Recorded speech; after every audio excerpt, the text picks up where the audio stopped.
Parece fuera de toda duda que, al igual que otros grupos minoritarios y de excluidos de la sociedad medieval, como por ejemplo los herejes, los vagabundos, los truhanes, los bandidos o las prostitutas, los judíos no solo causaban odios, envidias y sospechas, sino también miedo. Para hablarnos de las causas de este sentimiento hacia lo judío en la sociedad medieval, nos acompaña hoy en el programa Enrique Cantera Montenegro, que es catedrático de Historia Medieval en la UNED. Enrique Cantera, muy buenos días y bienvenido a Sin Distancias. Buenos días, encantado. Bueno, ¿es cierto que los judíos causaban temor en la sociedad cristiana medieval? El sentimiento de miedo hacia el judío guarda una estrecha conexión con la imagen que de él se conformó a lo largo de la Primera Edad Media en los derechos civil y canónico, y tiene su manifestación más evidente en las argumentaciones antijudías que se contienen en textos jurídicos, canónicos y doctrinales, así como en las artes plásticas. La imagen peyorativa del judío en la Edad Media está estrechamente vinculada al lugar que la minoría hebrea ocupaba en la conciencia colectiva cristiana y fue causa a su vez de una profunda antipatía, de una sospecha generalizada y de un temor que hacia los judíos y el judaísmo se extendió en la sociedad medieval. ¿Qué tipo de temor inspiraban los judíos a sus contemporáneos cristianos? Pues al analizar las causas del miedo provocado por los judíos, habría que distinguir entre factores que causaban un temor físico y factores que causaban un temor espiritual. En tanto que los factores generadores de un miedo físico a los judíos tenían, por regla general, un componente más popular e irracional, aun cuando con frecuencia pudieran ser temores inducidos desde medios intelectuales, los factores generadores de un miedo espiritual eran siempre más intelectuales y racionales. ¿Y cuáles eran las causas principales de un temor físico a los judíos? A lo largo de la Edad Media, el judío, no cabe duda, inspiraba mucho menos temor físico en la sociedad cristiana que el musulmán, que constituía el enemigo por excelencia. Debido a que los judíos no llegaron a constituir una entidad política sustentada en un ejército, se consideraba que el daño que podían causar desde un punto de vista físico era mucho más limitado que el de los musulmanes. Pero si los judíos no eran temidos por su capacidad militar, no cabe duda de que también inspiraban temor físico. Un temor que en unos casos obedecería al miedo a que pudieran convertirse en un aliado potencial de los musulmanes, con el peligro añadido de que actuarían además desde dentro. En otras ocasiones, el temor al judío estaría en relación con el ejercicio de determinadas actividades profesionales, como la medicina, con los sabotajes y atentados que se sospechaba que los judíos podían tramar para hacer daño a los cristianos y destruir el cristianismo, y con su supuesta propensión a la magia y a la brujería. En el imaginario colectivo de los cristianos hispanos de época medieval, los judíos poseían una naturaleza traidora, señalándose como argumento sustentador de esta acusación la colaboración que en el año 711 habían tenido con los musulmanes invasores de la península ibérica, lo que se recoge por primera vez en el Akhbar Majmuá, que es una crónica hispano-musulmana compuesta a fines del siglo X o principios del siglo XI. La memoria de la colaboración de los judíos con los musulmanes fue transmitida por los mozárabes a los cristianos del norte peninsular y se mantuvo muy viva a lo largo de toda la Edad Media. Además, las semejanzas culturales y lingüísticas entre musulmanes y judíos avalaban a los ojos de los cristianos la sospecha de una alianza entre ellos. El temor al colaboracionismo judío con los musulmanes tuvo otro repunte con ocasión de la caída de Constantinopla en poder de los turcos otomanos en el año 1453, y es muy probable que se mantuviera incluso a lo largo de la primera mitad del siglo XVI en relación con los judeoconversos y los turcos. Porque si los judíos, hostigados en el reino visigodo, habrían favorecido la invasión musulmana en el 711, otro tanto se sospechaba que podrían hacer los judeoconversos de fines del siglo XV y de la primera mitad del siglo XVI, ahora hostigados por la Inquisición. Has nombrado hace un momento el miedo a los médicos judíos. ¿Podrías explicarnos un poco más? Sí, efectivamente. La medicina es bien sabido que fue una de las actividades profesionales que más atrajo a lo largo de la Edad Media la atención de los judíos españoles. Pero desde la Baja Edad Media se extendió la sospecha de que algunos médicos judíos se aprovechaban de su privilegiada posición para dar muerte a sus pacientes cristianos, haciendo pasar pócimas mortales por medicamentos. Incluso se llegó a propagar en el siglo XV el rumor de que los médicos judíos, atendiendo a instrucciones superiores, debían dar muerte a 1 de cada 5 pacientes cristianos a los que trataban. Así, en el Fortalitium Fidei, Fray Alonso de Espina cita un largo párrafo del converso Alfonso de Valladolid en el que se aducen 3 razones por las que no es aconsejable que un cristiano se ponga en las manos de un médico judío: porque sus conocimientos eran demasiado teóricos, porque su audacia estaba reforzada por su nulo temor de Dios y porque sentían una gran malevolencia hacia los cristianos. Esta es una sospecha que no iba dirigida de forma exclusiva hacia los judíos, sino que a lo largo de la historia y en las más diferentes civilizaciones, el desempeño de la medicina por parte de individuos pertenecientes a colectivos minoritarios en el conjunto de la sociedad ha sido visto con reticencia. Así, por ejemplo, en el tratado que Ibn Abdún redactó en la Sevilla almorávide de comienzos del siglo XII, se dice textualmente que lo mejor sería no permitir a ningún médico judío ni cristiano que se dedicase a curar a los musulmanes, ya que no abrigan buenos sentimientos hacia ningún musulmán, y que curen exclusivamente a los de su confesión. Porque a quienes no tienen simpatía por los musulmanes, ¿cómo se les han de confiar sus vidas? Parecidos temores y sospechas debían existir en la sociedad hispano-cristiana de la Edad Media en relación con los judíos, a juzgar por las restricciones que para el libre ejercicio de la medicina se promulgaron hacia ellos en diversos textos legislativos.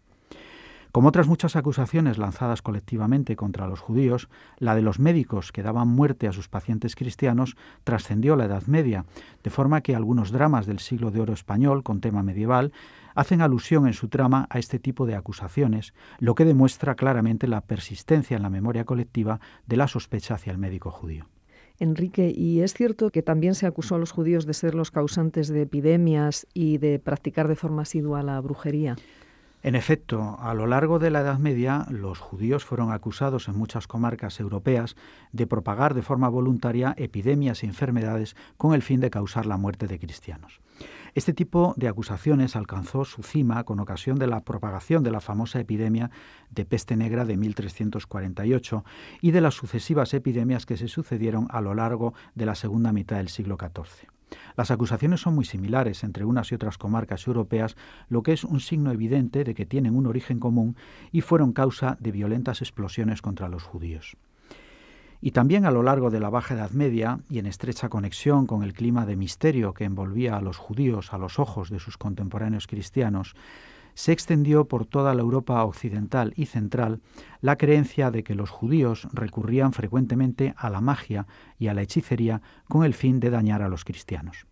La desconfianza que inspiraban los judíos a causa de lo que se consideraba su hermetismo religioso, de unas costumbres que resultaban extrañas a la población mayoritaria cristiana, de una lengua que resultaba absolutamente ininteligible para sus convecinos y de un alfabeto muy alejado del occidental y en el que se adivinaban signos esotéricos, hizo todo esto que desde muy pronto se asociara a los judíos con la magia y la brujería, a las que recurrirían frecuentemente, según se pensaba, con el fin de dañar a los cristianos y de destruir el cristianismo.